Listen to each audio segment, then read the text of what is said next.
জেলা মৎস্য দপ্তরের উদ্যোগে সাগরদিঘি মডেল ফিশ ফার্মে সুফল বাংলা মৎস্য প্রকল্পের বিক্রয় কেন্দ্রের উদ্বোধন।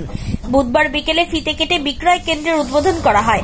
উপস্থিত ছিলেন রাজ্যের মন্ত্রী তাজমুল হোসেন, জেলা শাসক নিতিন সিংহানিয়া, জেলা পরিষদের সভাধিপতি লিপিকা বর্মন ঘোষ, কর্মাধ্যক্ষ বাবু বক্সি সহ দপ্তরের আধিকারিকগণ ও অন্যান্য অতিথিবর্গ।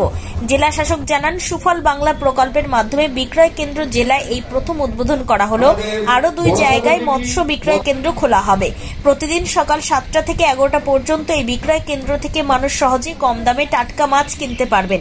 বড় সাগরদিঘি সরকারি ফার্ম থেকে মাছ ধরে সেই মাছ এই বিক্রয় কেন্দ্র থেকে বিক্রি করা হবে। অনেকে উপকৃত হবে এবং সরকারের আয় বাড়বে।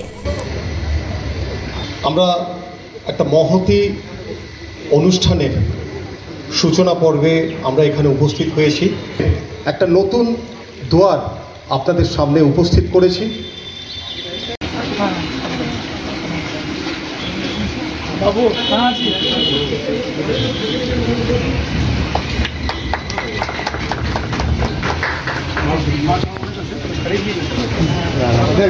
আমাদের ক্যাপ্টেন প্রথম কাস্টমার স্যার, ঠিক আছে স্যার।